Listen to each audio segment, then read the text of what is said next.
The stick is a great one because it allows us to kind of get into some of those little nooks and crannies. So when we are working on the calf, we want to stay about here and up, okay?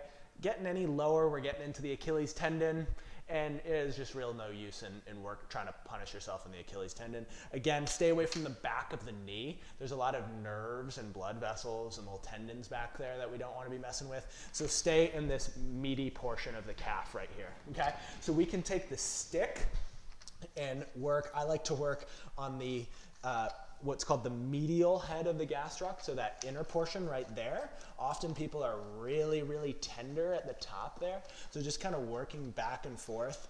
Again, think of like a rolling pin, okay? And then again, kind of on that outside here, okay? So if you don't have the stick or you want a little bit more pressure behind it, you can use the roller. But, you know, we can, number one, put all our body weight into it and roll back and forth. But if that's too much, just put a foot on the ground, moving back and forth. And really make sure to hit that inside portion and be sure to hit that outside portion, not just the back, okay? Make sense?